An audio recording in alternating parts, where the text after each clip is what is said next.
हाँ, UGC net का 22वां number question paper 2 का हिस्ट्री पेपर का ये रहा। वली और अमीर के पदों को किसने पृथक किया? ठीक है, क्वेश्चन देता है कि वली और अमीर के पदों को किसने पृथक किया।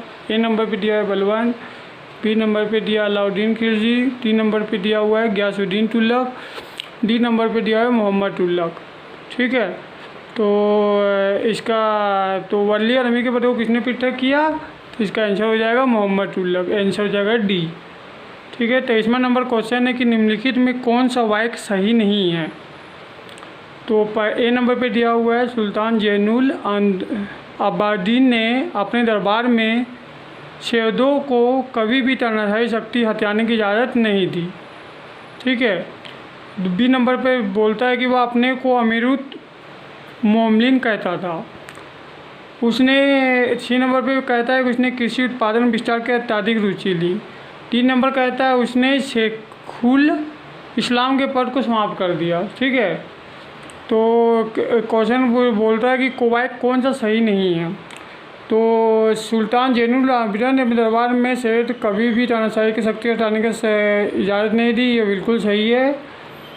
वह अपने को अमीरुत मोनी कहता था, ये को गलत है। ठीक है, तो आंसर हो जाएगा बी। उसने कृषि उत्पादन विस्तार में तारीख रुचि ली थी, ये भी सही है। और उसने शेखुल इस्लाम को पद को समाप्त कर दिया, ये भी सही है। ठीक है, अब 24वां नंबर क्वेश्चन ये रहा। 16वीं शताब्दी के पूर्व भारत में पुर्तगाली व्यापारियों की गतिविधियों में निम्नलिखित वाक्यों में कौन सा सही नहीं है।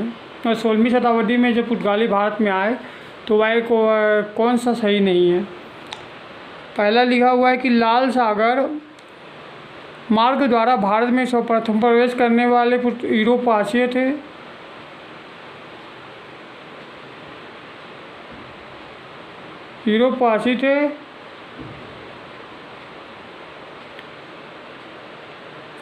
बी नंबर दिया हुआ है कि यूरोपवासी पुर्तगाली थे। ठीक है, बी नंबर दिया हुआ है कि यूरोप के बाज़ारों में भारतीय मसालों को बेचकर पुर्तगालियों ने काफ़ी लाभ कमाया, ये भी सही है। सी नंबर दिया हुआ है पुर्तगालियों ने हिंद महासागर के अतिरिक्त तटीय स्थानों को अधिकार कर वहाँ पर अपने दुर्गों का निर्माण किया, ये भी सही है। ठीक है, और डी नंबर दिया है पुर्तगालियों द्वारा यह घोषणा की गई कि अन्य व्यापारी बिना उनकी अनुमति के हिंद महासागर में व्यापार नहीं कर सकते, ये भी सही है। तो पूछता है कि पुर्तगाली व्यापारियों के द्वारा निम्नलिखित कौन सा वाक्य सही नहीं है। तो लाल सागर मार्ग द्वारा सर्वप्रथम प्रवेश पुर्तगाली थे, ये गलत है। ठीक है, ए नंबर गलत है, इसीलिए आंसर हो जाएगा ए। बी नंबर पुर्तगालियों ने मसालों को बेच पुर्तगाली का लाभ कमाया, ये सही है। पुर्तगालियों ने सी नंबर पे दिया हुआ है वहाँ पर अपने दुर्गों का निर्माण किया अनेक स्थानों पे, सही है हिंद महासागर में। बी भी सही है क्योंकि व्यापारी बिना उनके अनुमति के हिंद महासागर में कोई व्यापारी व्यापार नहीं कर सकते थे। तो आंसर हो जाएगा ए नंबर। चलिए 24वां नंबर क्वेश्चन ये रहा। 25वां नंबर नेक्स्ट वीडियो।